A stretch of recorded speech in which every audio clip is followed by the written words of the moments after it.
C'est une démarche des Francopholies de commencer à s'intéresser à la question de l'écologie sérieusement et de mobiliser aussi les festivaliers, donc j'avais envie de soutenir ça. Puis je suis jamais venu aux Francopholies, donc c'était une bonne occasion. L'autre bonne occasion aussi, c'est de parler à un public beaucoup plus large qu'un public habituel, un public de franco-fous et de citoyens. Est-ce qu'il est plus important aujourd'hui de parler à des citoyens qu'à des politiques ?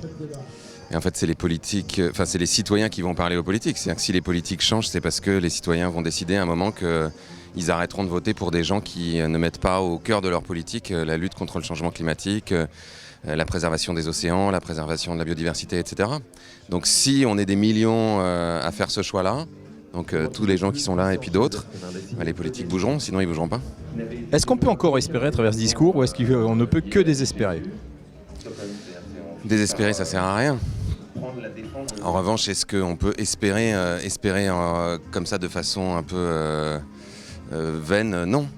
Là, on est sur une trajectoire où, a priori, on n'est même pas certain qu'on arrivera à limiter la hausse de température à 2 degrés.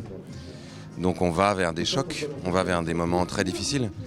Donc on a besoin de se mobiliser pour essayer de limiter ces chocs au maximum et d'essayer de faire en sorte que la machine ne s'emballe pas vers 3, 4, 5 degrés.